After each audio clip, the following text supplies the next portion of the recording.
L'attaque commence. Egghead va devenir un véritable cimetière. La marine montre enfin ses forces. Et un amiral refait une Sabaody sur place. Il débarque, mais cette fois, il est face à son ami. Kizaru attaque Sentomaru. Un amiral n'est pas un petit joueur. C'est un résumé parfait du chapitre. Alors que Luffy nous refait la scène de la menace envers Big Mom. Mais cette fois-ci, face au Gorosei. Et enfin, la grande révélation, c'est que le prochain arc, ce sera Elbaf les Nakama. Et bienvenue sur React Télé les accords d'One Piece. Et là, on est très content parce que les bons scans, et ben ils s'enchaînent et s'enchaînent et s'enchaînent. Ça fait vraiment très plaisir. Et en plus, on a quand même pas mal de petites validations de nos théories, tout simplement. Donc ça fait très plaisir.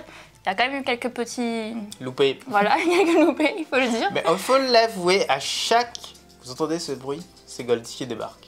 Mais en tout cas, à chaque chapitre, on a au moins une validation. Là, c'est le cas pour Elbaf. On est très content. On avait dit soit la lune, soit Elbaf, avec une vidéo qui expliquait tout, qui expliquait pourquoi le Sunny était là-haut. Donc forcément, il y aurait une fuite vers un endroit ou un autre. Et tout se passe bien. Petit point sur la chaîne, il faut savoir que nous sommes invités à l'avant-première de la série Netflix qui se passera 2 jours avant la vraie diffusion, en fait avant que ce soit relâché sur Netflix lui-même. Donc on va voir les 2 premiers épisodes au Grand Rex, tout simplement. On est en train de négocier pour avoir des places pour vous. Déjà, il y a 2000 places à gagner offertes par Netflix et uniquement Netflix sur les réseaux. Je ne sais pas trop quand ça va démarrer, mais là on est en train d'essayer de négocier avec eux pour avoir quelques places en plus pour vous. Oh. Hop. Et ben ça pousse la table. Pour avoir quelques places en plus pour vous et donc un tirage au sort et vous venez nous voir. Et vous venez complètement avec nous pour voir les 2 premiers épisodes. Ce serait très sympathique. Et en tout cas, on va passer à la review parce qu'il y a énormément de choses à expliquer là-dedans. Allez, c'est parti. Cette semaine, un vieux personnage est mis à l'honneur et c'est le chien noir. Non, je blague. C'est le chat noir, c'est Kuro qui refait son entrée par la petite porte. En vrai, c'est les mini-stories et encore, c'est les histoires d'Oda. C'est pas du tout canon. Mais là-dedans, on a quelques informations. Tout d'abord, il est en train de lire avec des chats noirs. C'est la demande. Mais il y a plein de petits trucs cachés. Premièrement, on voit que le cadre, il est assez idyllique. C'est magnifique. C'est une maison qui est très jolie. Je sais pas si vous la voyez bien, mais franchement, elle est en train de chercher des choses sur la table. Genre, c'est la première fois que je suis sur cette table. Oh, incroyable. Non, c'est pas vrai. Hein, elle va souvent sur cette table comme ça. Elle est contente. C'est le principal. Exactement. Et on continue. L'endroit est idyllique. Ça fait penser en fait à la demeure de Kaya. Donc, premièrement, on se dit que c'est avant les événements du village Sirop. Donc, avant sa chute. Il était là, en train de surveiller Kaya, en train de surveiller la maison sur un petit rebord en fait, comment on appelle ça? Sur une sorte de balconnet et pour le coup ça fit plutôt pas mal. D'ailleurs le livre qu'il a dans la main c'est écrit héritage dessus. Héritage, ça veut tout dire, c'est qu'il était en train de se renseigner sur les héritages pour savoir comment hériter de Kaya à sa mort. C'était normal en vrai, en soi c'était son plan depuis le début. Ça fit plutôt pas mal, sauf que des Nakama durant le live ont remarqué d'autres choses. Premièrement, il n'a pas les mêmes chaussures. Ses chaussures ne sont pas ses chaussures avec des stries assez particuliers. Donc, ça pourrait être après. Peut-être qu'il a relancé son plan sur une autre île et que cette fois-ci, il est en train de surveiller quelqu'un par la fenêtre en disant « Ouais, elle est bien riche elle-ci, hein. Héritage, comment on veut avoir des héritages ?» Et puis voilà, il va peut-être faire vraiment son plan. Pour nous, il n'y a aucun intérêt à ce que Kuro revienne, tout simplement parce que il n'est pas assez fort pour que Luffy le combatte à nouveau. Et puis, après sa défaite, forcément, il a énormément de rancœur vers Luffy et en plus, il a perdu tout son équipage, donc forcément pour nous, on ne le voit pas revenir. Première page du chapitre. Luffy se saisit du Denden Mushi et hurle aux interlocuteurs sa phrase fétiche. « Je serai le roi des pirates !» Tous sont étonnés et il continue en disant qu'il est l'allié de Vegapunk, qu'il a York en otage et que s'ils veulent qu'elle n'ait rien, il faut faire partir cette immense flotte. Nombre de personnes entendent les paroles de Luffy, dont Kizaru, les marines et Morgan. Lui et sa fine équipe ont piraté les ondes et ont tout entendu. Vivi et Wapol également. Le Gorosei adresse alors ses premières paroles à Luffy et lui demande qui est enlevé et qui est avec lui en ce moment. Ce à quoi Luffy veut bien répondre, mais Robin l'en empêche et une personne coupe la communication. L'archéologue lui explique qu'il n'a pas à donner plus d'informations, alors que le capitaine, lui, pense qu'il a réussi à négocier le départ de cette flotte. Mais évidemment, ce n'est pas le cas. Du côté de Saint-Saturne, celui-ci parle toujours à Doberman et il lui annonce qu'ils ont 3 choses à protéger. La sécurité de York, le Punk Record avec toutes ses archives et la fabrique qui a permis de créer la Mover Flame. Pour tout le reste, ce n'est pas grave, ça peut disparaître. Mais Doberman rétorque, Lucci est toujours sur place. Mais le membre du Gorosei lâche qu'il ne fait qu'envisager le pire scénario. Même si les hommes sont comme des insectes. Même s'ils sont moins nombreux, ils se reproduiront à nouveau. Et là on commence fort, parce que Luffy crie qu'il va devenir le roi des pirates. Mais surtout, ces paroles, c'est répété assez souvent dans One Piece. Mais dans ce cadre, qu'une seule fois. la fois où sur l'île des hommes poissons, il a menacé Big Mom. Il a pris le Dandameshi, il a crié à Big Mom, je vais devenir roi des pirates, je vais te battre en fait dans le nouveau monde, il n'y a pas de souci, t'inquiète pas, tu vas prendre des claques. Et ben c'est exactement ce qu'il dit sans le dire. C'était une première charnière dans One Piece. Clairement, toute la première partie, on se battait contre des pirates, on se battait contre des marines, et puis voilà, il y avait des équipages puissants, d'autres moins puissants, des Shichibukai, c'était juste ça. Et là, à partir de l'île des hommes poissons, on a eu la charnière où on allait se battre contre des Yonko. Le but, c'était d'abattre les Yonko. C'est fait. Les deux objectifs de Luffy ont été réalisés. Tout d'abord, on a eu Big Mom. Big Mom, il devait la battre, et bien Law et Kid l'ont abattu en grande partie grâce à lui, hein, faut pas déconner. Et deuxièmement, on a Kaido qui est tombé, et ça c'était l'énorme objectif de la seconde partie de One Piece. Là on rentre dans une troisième partie, ce qu'on appelle la saga finale, et donc il fallait une nouvelle charnière, la même charnière que pour l'île des hommes poissons. Et cette charnière, c'est on a trouvé d'autres méchants, d'autres surpuissants, d'autres personnes qui surpassent sans doute les Yonko, qui sont au moins aussi forts qu'eux, c'est le Gorosei et c'est Im-sama. Donc c'est ce qu'Oda va nous montrer ici, c'est la nouvelle charnière de One Piece. Le cas Morgan, c'est assez particulier parce qu'effectivement, à chaque fois on remarque qu'il donne des informations, on sait très bien qu'il n'a pas le droit de tout dire, mais il les donne quand même un peu sous forme de messages cachés un petit peu. C'est assez... Des fois, pas du tout, des fois il donne l'info comme ça. Voilà, il donne l'info directement, on se demande pourquoi est-ce que le gouvernement du coup ne met pas des mesures un peu plus drastiques pour le capturer, pour le tuer. Pour le tuer tout simplement, parce qu'effectivement, il nuit directement au gouvernement. Après, ils ont déjà essayé de le tuer une fois, c'était juste après la rêverie. Ils n'ont pas réussi. Il y avait un infiltré de longue date, semble-t-il, dans son équipe. Ils n'ont pas réussi. Mais je trouve ça assez triste de n'en faire qu'un. Moi, personnellement, on l'a dit dans la review, si on était tous les deux des dictateurs, on aurait supprimé Morgan et on aurait mis quelqu'un d'autre à sa tête, qui aurait repris toute son entreprise. Et là, l'information mondiale gérer de main de maître. C'est pas ce qu'ils font. Comme si qu'ils savaient en fait un petit truc. Morgan, c'est peut-être trop de choses sur eux. Et cet homme, s'il meurt, peut-être qu'il a une espèce de connexion dans le monde avec la pègre qui envoie toutes les informations. Tiens, si je meurs, les infos, fiou, partout dans le monde, vous êtes dans la merde. Ça peut être ça et ça serait très intéressant. D'ailleurs, Morgan, il a aussi un escargophone noir, exactement comme celui du coup de Kizaru. Et ça aussi, c'est assez étonnant, c'est assez étrange. Comment est-ce qu'il a pu avoir cet escargophone? Est-ce qu'il a eu peut-être des échanges avec le gouvernement qui auraient pu l'autoriser à l'avoir? Est-ce qu'il est parti lui-même chercher? Est-ce qu'il aurait volé cet escargophone? Il y a énormément de questions encore en suspens à ce niveau-là.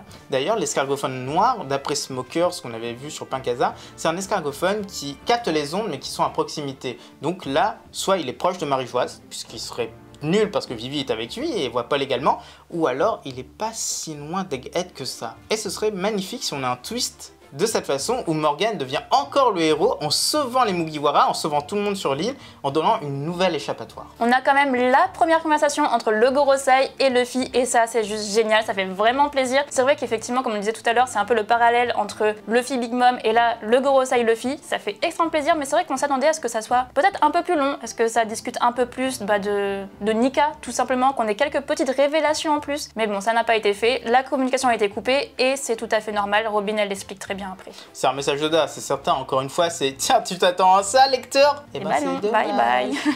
Mais il a caché un petit détail pour nous. Tout simplement, le Gorosei parle avec Luffy en lui posant des questions comme si qu'ils étaient sûrs que Luffy allait répondre. Et ça, c'est pas étonnant. Ils connaissent pas Luffy, ils connaissent juste en fait les avis de recherche, les actes et compagnie. Ils ne peuvent absolument pas savoir que ce mec est un naïf de base. Donc pourquoi poser ces questions au lieu d'aller sur en fait directement une négociation? Tout simplement car l'ancien Joy Boy, le premier Joy Boy, ceux qu'ils ont connus, eux, étaient sans doute la même chose. Et s'il y a plusieurs Joy Boys qu'on pense dans l'histoire de l'humanité, ils étaient tous naïfs parce qu'ils étaient tous trop gentils. Ils sont tombés dans tous les pièges que le Gorosei, que Im-sama, que tout le monde a fait en fait contre eux. Et là, c'est la même chose. Ils se sont dit, c'est Joy Boy, t'inquiète mec, je pose les questions qu'il faut et il répond à tout.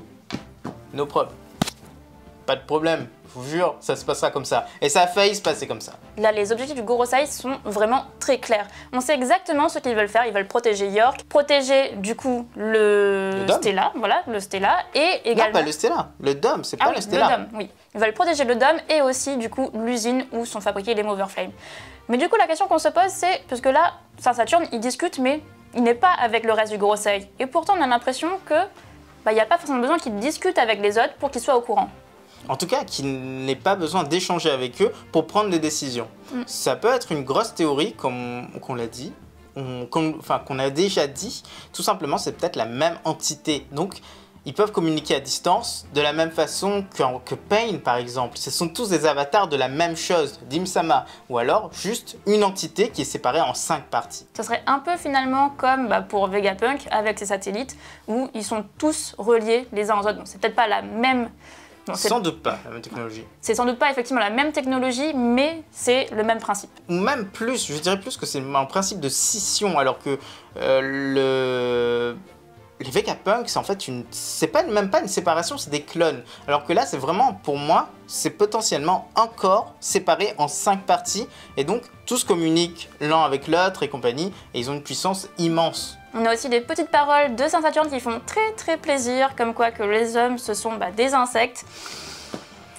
Ouais, ça montre bien la différence finalement entre les dragons célestes et les hommes, qui ne considèrent pas du tout, ils n'ont aucun respect pour le reste. Oui, c'est assez bizarre en fait, parce que dans les précédents chapitres, il y a eu beaucoup de changements, beaucoup de choses qu'on ne comprend pas. Tout d'abord, Saint Saturne parle de Bonnet, comme si c'était une petite fille tranquille qu'il fallait laisser de côté. Puis il parle des chercheurs de Ohara comme s'il fallait les exterminer si jamais ils connaissaient quelque chose. Et enfin là, on retourne sur l'humain lambda, qui en fait n'est qu'une fourmi qu'on peut détruire, ils vont se repeupler la Terre. Et en plus il dit ça face à Doberman, qui en plus d'être un chien est un humain. Non, il a un nom de chien, mais peut-être qu'il a un fruit du démon, j'aimerais trop qu'il ait un fruit du démon.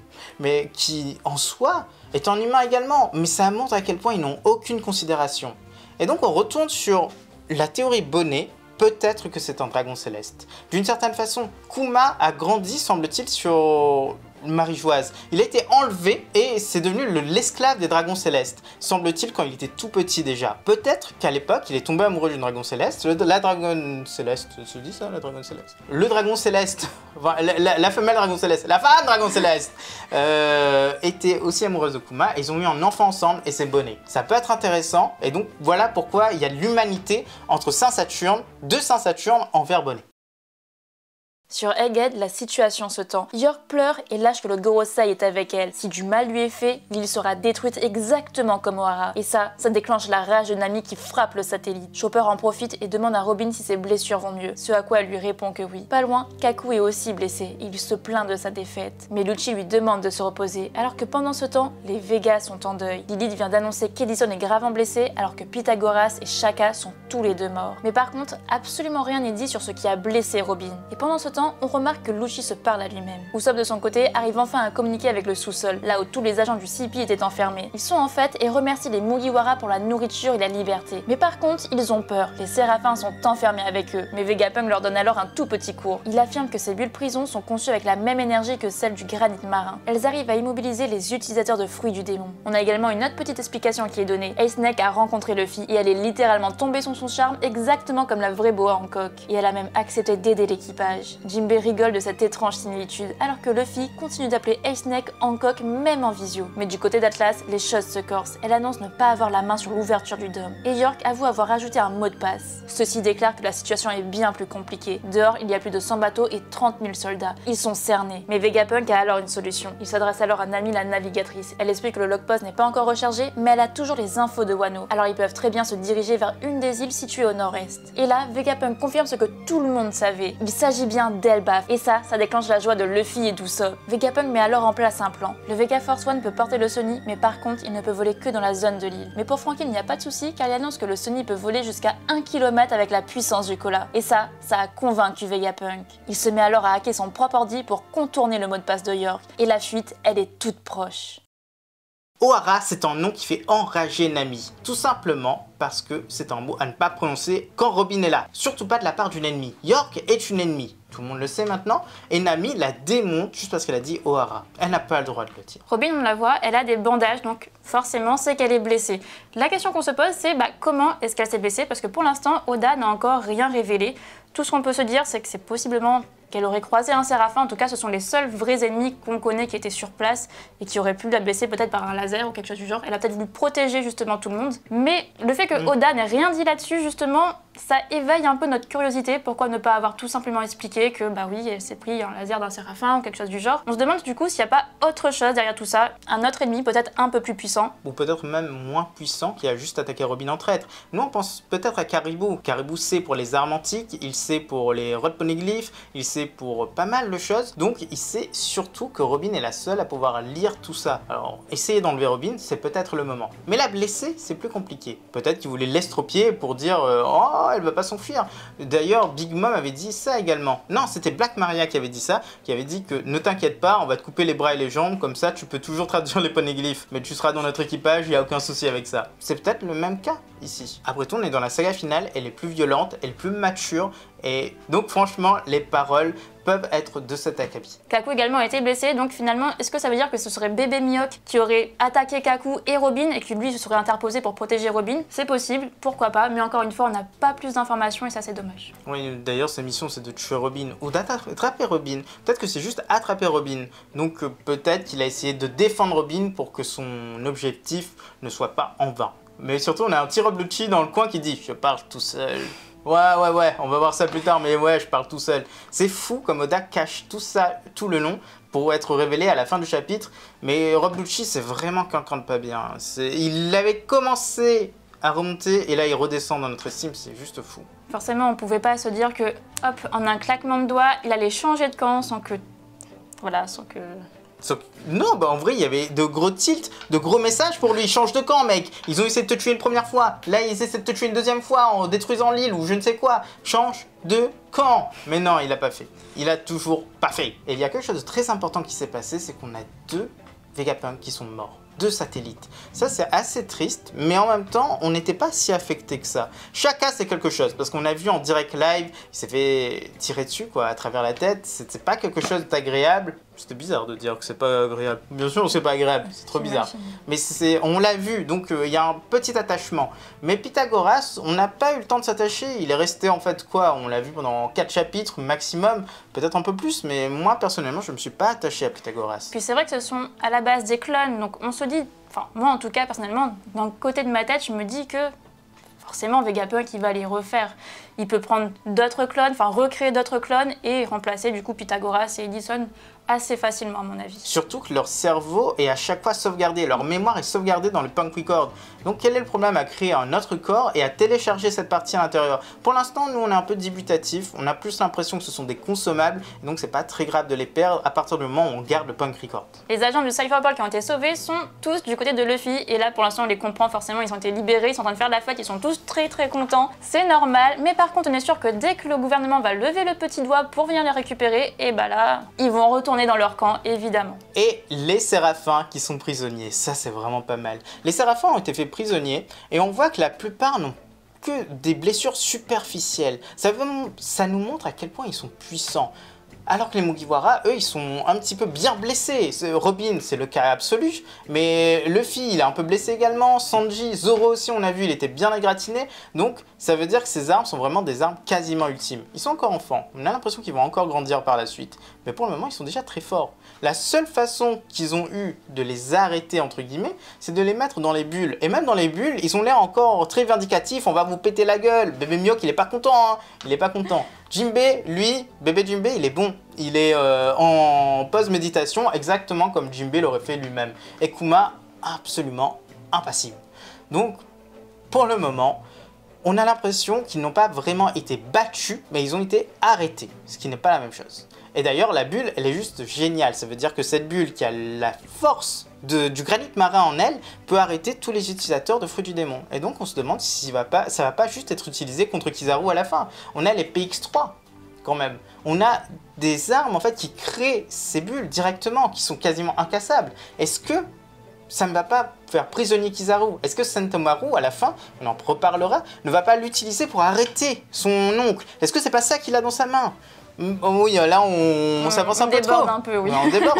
Mais cette bulle, c'est peut-être l'arme ultime de One Piece face à beaucoup de personnes, face à beaucoup de personnages, face à tous les pirates, face à tous les utilisateurs de fruits du démon. Surtout que le granit marin ne se trouve pas partout dans le monde, alors que ces bulles, semble-t-il, on peut les produire à outrance. Bébé Hancock est tombé sous le charme de Luffy. L'ADN ne marche pas comme ça. On vous rassure, ça n'aurait pas dû normalement se produire, mais après tout c'est un manga, alors pourquoi pas. Là on voit bien que Bébé Hancock, elle suit la vraie Hancock qui est tombée amoureuse de Luffy. Ce qui est assez étonnant, pour moi ça n'aurait pas dû du tout se passer, mais ça peut montrer autre chose, tout simplement que la malédiction des princesses des impératrices, pardon, d'Amazon Lily, j'allais dire Agnès Lobby, c'est fou, d'Amazon Lily est ancrée dans leur ADN, c'est-à-dire que toutes ces impératrices sont obligées de tomber amoureuses du Joy Boy actuel. Et donc de le suivre jusqu'à la mort. Ou alors celui qui se rapproche le plus du Joy Boy, on ne sait pas trop. Mais ça pourrait donner une vraie justification à cet amour qui est normalement pas possible. C'était pas logique cet amour, dans aucun cas c'est logique. Et surtout la résistance de Luffy face au pouvoir d'Hancock. Bon, en tout cas, ça a permis de sauver tout le monde et ça, c'est vraiment génial. Et en plus, il faut l'avouer, bébé Hancock, elle est hyper mignonne. Franchement, non, elle est vachement mime ça, franchement. Et ils l'ont bien réussi, je trouve. Et ils l'ont très bien réussi. D'ailleurs, Oda a précisé que ce n'est pas une attirance physique que les personnes ont en la voyant, mais une attirance dans le sort, genre où c'est mignon, c'est un enfant, t'as envie de faire un câlin, t'as envie de prendre soin de cet enfant. C'est exactement ce que les gens ressentent. Donc quand Franky était waouh devant bébé Boa Hancock, c'est à cause de ça. York, mine de rien, elle est quand même assez forte parce qu'elle a changé le mot de passe. Elle a tout prévu, elle veut vraiment que tout le monde perde et qu'elle puisse se casser pour devenir dragon céleste. Mais par contre, on se dit aussi que normalement, Vegapunk, c'est celui qui est tout en haut, donc c'est censé être le plus intelligent. Il doit pouvoir détourner tout ça ou trouver tout simplement le mot de passe qu'elle a mis, enfin bref, pianoter sur son PC et puis bam, oh c'est bon, tout est réglé. Ah, c'est comme ça que tu codes, toi. Ouais. J'ai des notions en code, voyons, c'est pas comme ça, puis on va pas pianoter. Non, mais je blague. Hein. Mais en tout cas, on se dit effectivement que Vegapunk doit pouvoir trouver la solution. Après, est-ce que parce qu'il est au-dessus, il est vraiment le plus intelligent? On ne sait pas, mais c'est ce qui semble le plus logique. Et l'information ultime de ce chapitre, et puis si vous voulez on peut arrêter la review ici, hein. Moi c'est le seul truc qui m'intéressait depuis 3 mois, c'est direction Elbaf. On va vers Elbaf, ça a été confirmé, l'île la plus proche, l'île qui a été sélectionnée par le logpost, une des 3. Il y a eu Egghead, là on a Elbaf, bon on peut aller vers la 3e, mais on sait pas c'est quoi, j'ai pas très envie d'aller vers la 3e, vous avouerez. Donc Vegapunk dit qu'on va aller à Elbaf. De toute façon, tout menait là-bas. On a besoin d'y aller, Usopp a besoin d'y aller, Luffy a besoin d'y aller. Parce que là-bas, on vénère le dieu du soleil. Luffy c'est le dieu du soleil, faut pas déconner. Vegapunk est déjà parti sur Elbaf, il a des connexions à Elbaf. Il y a Jaguar d'Isuro, Sol. Robin a besoin d'y aller également. Nami a besoin pour faire des cartographies des lieux. On a tout qui mène à cette île. Donc pourquoi on n'irait pas? Moi je vous dis, ça fait longtemps qu'on dit que la prochaine île c'est potentiellement Elbaf. Ou alors la une, ok, on s'est trompé là-dessus. Mais Elbaf, et c'est le cas. On fera une très grosse vidéo sur le sujet. Et d'ailleurs, tu as oublié de parler quand même de Usopp. Tu as dit que tout le monde avait un objectif là-bas, mais tu as oublié de parler de notre Je te jure, j'ai dit Usopp. Tu l'as dit? Oui, je te jure. C'était ailleurs alors, désolé. Autant pour moi. Bon, je vais me faire engueuler alors que je l'ai dit quoi. Alors de toute façon quand je ferai le montage je verrai et là vous verrez que je l'ai oublié. Non. J'espère pas du coup. Non je l'ai pas oublié, je l'ai dit exactement. Je suis sûr de l'avoir dit. L'énergie ultime c'est le cola. Là on le voit, Franky dit très bien. Le Sony, il peut aller jusqu'à 1 km juste avec du cola. Ça c'est incroyable. Et en plus on se demande du coup comme Vegapunk qui cherche l'énergie incroyable, est-ce que du coup ce serait pas le cola qu'il a toujours cherché et qu'en fait serait juste sous son nez depuis tout ce temps-là, il a juste jamais pensé à se dire ah mais si je mettais un peu de cola dans mes machines. Bon, évidemment on plaisante, on sait très bien que c'est pas le cola que Vegapunk cherche, mais en tout cas pour Franky ça marche super bien. Ah, ce serait triste si c'est ça en vrai. Le secret ultime de One Piece c'est le cola, le One Piece c'est le cola. Le haki à la base c'est du cola, même couleur tu vois, haki de l'armement, pareil, tout est du cola. La pub de malade qu'une certaine marque va se faire avec ça, ouais. C'est juste la folie. Mais ce qui est aussi intéressant, c'est que toute l'île était alimentée, semble-t-il, tant qu'on est sous le dôme, tant qu'on est en périphérie. Mais dès que tu quittes l'île, les armes de Vegapunk, les machines de Vegapunk ne marchent plus. Tout ça, ça fait une référence historique aux générateurs Tesla. Les générateurs Tesla, inventés par Tesla lui-même, c'était censé en fait donner de l'électricité en Wi-Fi. À distance en vrai. Et donc d'alimenter n'importe quel objet dans une zone en continu. T'as pas besoin de recharger, t'as tout le temps ça. Bon, il y a eu des problèmes, il y a des mecs qui sont morts parce que l'électricité à distance c'est compliqué quand même. Mais là, il semblerait que ce soit cette technologie qui est utilisée. Des générateurs Tesla pour alimenter le Vega Force One tant qu'il est à l'intérieur du dôme. Une petite équipe se dirige vers le Sony. Luffy, Bonnet, Franky et Lilith. Et la dernière, elle déclare n'avoir jamais quitté l'île. Alors que Luffy et Bonnet, eux, ils parlent de bouffe. Tout ça avant que Luffy ne remarque que Bonnet a cessé de pleurer. Elle a même l'air beaucoup mieux. Ça, c'est bizarre. Et celle-ci déclare être soulagée depuis qu'elle a cessé d'essayer de tuer Vegapunk. Du côté de la flotte, Kizaru se présente face à Saint-Saturne. Et il déclare que les pirates sont faits comme des rats, même si Luffy donne l'impression inverse. Le doyen lui demande alors s'il peut passer les défenses. Après tout, ce sont des lasers et il est lui-même composé de lumière. Et à ça, forcément, Kizaru Kizaru confirme, mais il explique aussi que le garde du corps est un de ses amis. Saint-Saturne lui demande de l'ignorer, mais l'amiral déclare ne pas pouvoir faire ça. Ce serait trahir ses idéaux, surtout que ce garde du corps demanderait aux pacifistas et aux Seabeasts d'attaquer. Et là, les pertes, elles seront innombrables. Saint-Saturne semble agacé, mais Kizaru déclare que Lucci a déjà envoyé toutes les informations nécessaires. Et la bataille, elle se met alors en place. Sur tous les navires, le mot d'ordre est donné. Préparation au combat. De son côté, Luffy a atteint le Sunny, alors que la lumière fait son entrée en scène. Kizaru se transporte à 3 × 10 puissance 8 mètres par seconde, directement entre les Seabeasts, et Sentomaru s'aperçoit de la fourberie. Il demande alors à tous les pacifistas d'éliminer les ennemis, alors que l'attaque de son tonton arrive droit vers lui. Même s'il pense avoir la meilleure des défenses, l'attaque est extrêmement violente, tellement que l'île en tremble, et la lumière éblouit toute la zone. Et là, Luffy déclare que quelqu'un de très puissant arrive, et c'est la fin du chapitre. Avant, il y avait Carotte, puis il y a eu Yamato, et maintenant, il y a Lilith. Et les trois, ils ont voulu quitter leur île parce qu'ils n'avaient jamais quitté leur île. Découvrir le monde avec les Mugiwara, faire des trucs incroyables. Et c'est fou, parce que c'est les mêmes personnages là actuellement. Ok, le design, les pouvoirs, tout change, mais c'est le même personnage, c'est le même rêve, c'est le même but. Qu'est-ce qu'Oda nous fait?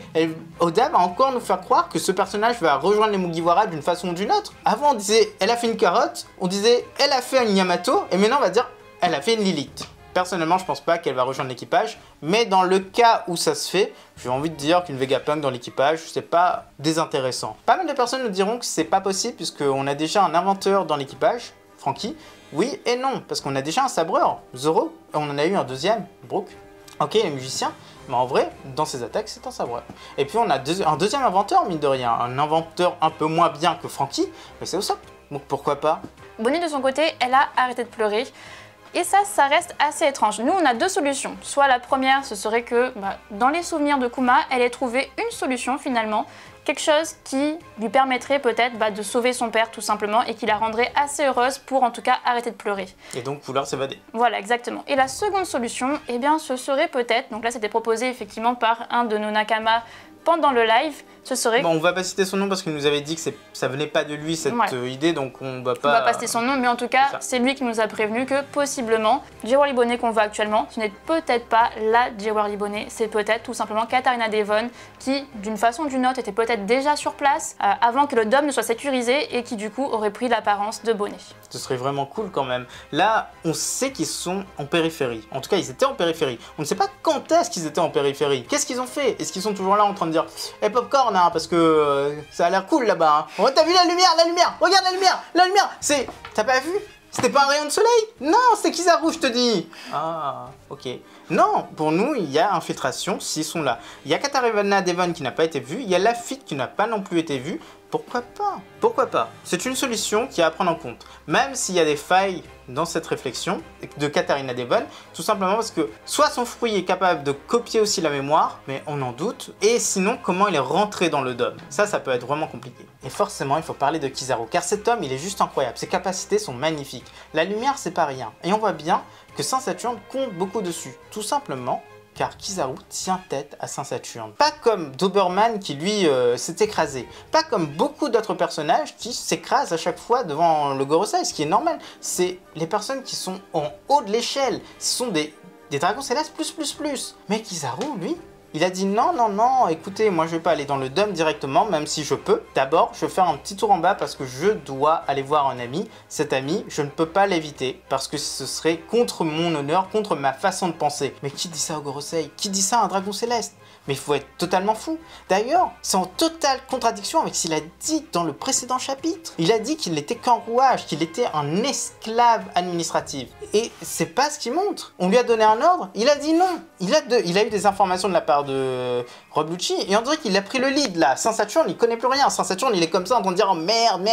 Non, Kizaru a fait tous les choix, semble-t-il, et c'est lui qui passe à l'attaque, et c'est lui qui décide où il attaque, c'est lui qui décide où aller. Après, il a une justification, c'est que s'il n'attaque pas en bas, pour lui, Sentomaru va lancer les pacifistas et détruire toute la flotte et ce sera l'hécatombe. Soit, ok, pourquoi pas, mais c'est assez bizarre. On revoit également les vice-amiraux qui sont présents. Bon, on va pas tous les remontrer parce que bon, on les a déjà vus la dernière fois, mais par contre, on va s'attarder sur deux puisqu'ils sont assez étonnants, tout simplement. On en a un qui a un tatouage, donc juste dans le cou, écrit Marine. On peut comprendre que tu aimes ton travail, mais au point de te le tatouer dans le cou. Imagine un mec qui travaille à la SNCF. SNCF. juste ici. Mais SNCF pour la vie. For life. Ce serait vraiment étonnant. En vrai, c'est particulier. Je sais pas. Je sais pas quoi dire. Je sais pas, non. Pourquoi? Peut-être qu'il y aura une justification, mais ça, j'en doute. C'est juste là, Oda l'a mis comme ça et puis... D'ailleurs, on a un peu l'impression que ces 8 amiraux vont très vite être éludés par Oda. On ne pense pas qu'il va y avoir une énorme bataille, qui vont être très très développées, donc ça, c'est assez dommage. Non, ils sont que 9, donc ils vont pas faire grand-chose. Et le dernier sur lequel on voulait s'attarder, eh bien, c'est celui-ci, parce qu'on a l'impression qu'il ressemble quand même vachement à Oz. Donc on se demande si c'est un fruit du démon ou alors quelque chose d'autre. Est-ce que c'est d'une autre espèce, un descendant lointain de Oz? Mais ça nous étonnerait parce qu'il n'y a pas beaucoup de personnages d'autres espèces dans la marine, dans le gouvernement tout simplement. Puis l'attaque, elle commence. Et le duel, il est bien étrange. Sentomaru contre Kizaru. Qu'est-ce qui va se passer? En vrai, pour nous, Sentomaru, il est incapable de faire quelque chose. Il a perdu contre Rob Lucci. Rob Lucci l'a démonté, mais de façon royale. Alors que le mec, il était en défense, il a dit « Ne t'inquiète pas, j'ai eu le temps de me défendre. » Et là, il nous sort quoi? « J'ai la défense ultime !» Mais sauf face à Rob Lucci, c'est mon point faible dans la vie. Non, mais... Non, pour nous, c'est pas possible. À part si il utilise quelque chose d'autre. Les bulles de Vegapunk. Les bulles de Vegapunk sont vraiment mis à l'honneur dans ce chapitre parce qu'ils ont enfermé les séraphins dedans. Et imaginez que Sentomaru, en fait, s'est fait implanter des choses comme les pacifistas et il peut se créer une bulle. Donc là, son attaque, où il met du haki et il repousse, peut-être qu'il peut faire, en plus je crois que c'est un peu de 6 pouvoirs également, il peut faire ça, mais en même temps, créer des petites bulles et empêcher les utilisateurs de fruits du démon de l'attaquer. Là, ce serait plutôt cool. Kizaru... Ça fait un peu Kuma aussi. Ça fait un peu Kuma. De Kuma, ouais. Exactement, ça fait totalement un peu coussinet de Kuma. Et donc Kizaru, il serait très embêté parce que la lumière, c'est son fruit du démon. Et donc il serait totalement arrêté dans la charge. Ça le ralentirait, ça ne le battrait pas, évidemment. Mais il y a aussi d'autres informations. L'attaque a créé une lumière incroyable. Plus qu'Asabaody. D'ailleurs, on reparlera du Kasabaody. Et là, on voit de la lumière à côté de Luffy. Est-ce que ça veut dire que Kizaru a one-shot Sentomaru et puis qu'il est monté? Ou alors, ça veut juste dire que l'attaque était tellement forte parce que Kizaru s'est rendu compte qu'il y avait les bulles, donc il s'est dit, si j'attaque, si je fais une énorme attaque, les petites bulles vont pas arrêter mes attaques. On ne sait pas trop. Mais cette bataille, c'est plus idéologique qu'une bataille vraiment physique et avec vraiment du suspense à l'intérieur. Par contre, le plan de Kizaru, il a totalement foiré parce que là, Sentomaru, il a détecté que son tonton était en train de débarquer. Donc là, il va lancer directement les attaques. Les pacifistas Mark III vont attaquer les bateaux. Donc soit les bateaux sont assez équipés pour se défendre face à ça, soit ils sont complètement foutus. Et peut-être que ces vice-amiraux sont moins faibles que ce qu'on croit. Peut-être qu'ils peuvent se friter avec des Mark III. Ça nous étonnerait, mais pourquoi pas. Mais pour l'instant, on en doute un peu. Enfin, en tout cas, on n'a pas forcément cette impression. Et pour finir cette analyse, il y a les mots de Luffy. Un ennemi puissant arrive. La première solution, c'est Kizaru lui-même. Après tout, on voit de la lumière à côté de Luffy. Et ben, Kizaru est sans doute plus puissant que ce qu'on croit. Et d'ailleurs, c'est un amiral de la marine. Il ne faut pas les sous-estimer. Oda a attendu très longtemps pour les introduire de façon puissante. En fait, à Marineford, Luffy ne se bat pas réellement contre les amiraux. Il n'est pas assez fort. Et là, on les voit entrer en scène, on voit des amiraux, on voit ces personnes faire quelque chose. Donc un ennemi puissant, ça peut correspondre totalement à Kizaru, s'il est puissant. Deuxièmement, s'il n'est pas puissant, ce qui nous étonnerait énormément, il y a le côté traumatisme. Luffy a été traumatisé sur Sabaody. Il a été battu, surbattu et encore battu. Même pire, son équipage est parti en miettes les uns après les autres, à cause de Kuma, mais aussi à cause de Kizaru. Quand Kizaru est arrivé, tout était joué, tout était fini, personne ne pouvait rien faire. Surtout son maître Rayleigh luttait contre Kizaru, parce qu'il est vieux. Mais c'est quelque chose qui choque quelqu'un, qui traumatise quelqu'un. Et Luffy, il n'a jamais eu la chance de se friter à nouveau contre Kizaru. Il l'a même jamais revu depuis Marineford. Donc évidemment, en voyant cet homme, en sentant cet homme arriver, il y a de très mauvais souvenirs. C'est comme en fait la cicatrice qu'il a sur le torse. À chaque fois qu'on parle d'Akainu, ça lui fait mal. Et bien là, c'est la même chose. Il a peur à chaque fois qu'il sent la présence de Kizaru parce que pour lui, c'est associé à cette perte énorme, ce traumatisme sans précédent pour Luffy. La deuxième solution, eh bien, ce serait qu'il ait senti la présence de Saint-Saturne, mais nous, on n'y croit pas, tout simplement parce que Saint-Saturne, il a bien précisé dès le départ, il ne veut que personne sache qu'il est là. Il n'a pas l'intention d'attaquer, donc pourquoi est-ce qu'il serait venu avec Kizaru, là, directement sur Ayek? Pour nous, ça n'a aucun sens. à part si les bateaux ont été détruits par les Mark III, donc il a dû sauter, se téléporter ou faire autre chose, même si on ne pense pas qu'il se téléporte, sur la terre ferme. Mais là encore, nous on a du mal avec ça. Je pense clairement qu'il est sur un bateau qui est extrêmement éloigné, hors de portée des Mark III, et ils connaissent sans doute très bien la portée des Mark III. Et voici des petites prédictions pour le prochain chapitre. Et d'ailleurs, il ne sortira pas la semaine prochaine, mais dans 2 semaines, car il y a une pause d'Oda. Numéro 1, Sentomaru a réussi à bloquer l'attaque de Kizaru grâce aux bulles de Vegapunk. Numéro 2, Kizaru bat Sentomaru facilement. Et à la fin, il lui lâche quelques mots, car après tout, c'est quelqu'un de très proche de lui. Mais bien sûr, il va directement aller arrêter Luffy. Numéro 3, Rob Lucci se rebelle à nouveau et essaie d'attraper Robin. Numéro 4, Vegapunk arrive à désactiver le dôme, ce qui met tout le monde en très grand danger, car la marine commence le bombardement. Et enfin, numéro 5, l'équipage de Barbe Noire présent sur l'île se dévoile enfin. Et voilà les Nakamas, c'est déjà la fin de cette vidéo, on espère que ça vous a plu. Et n'oubliez pas de laisser votre like, de partager la vidéo et de laisser un commentaire. Aussi, on sort pas mal de vidéos à la semaine, donc n'hésitez pas à les regarder. Bon, c'était un peu notre semaine pause, on était très malade cette semaine, donc ça reprend. Il y aura des résumés, il y aura des tops, il y aura de tout ce que vous voulez. N'oubliez pas qu'on fait également des lives sur Twitch, donc ça reste toujours agréable, surtout qu'on fait les réactions live. En général, c'est le mercredi, bon là c'est un peu compliqué parce qu'il y a la pause, mais sinon on fait plein d'autres lives Twitch, comme les quiz qu'on fait tous les vendredis, et ça c'est super agréable, donc n'hésitez pas à venir nombreux. N'oubliez pas également de vous abonner, ça nous fait toujours extrêmement plaisir. A bientôt les accros de One Piece.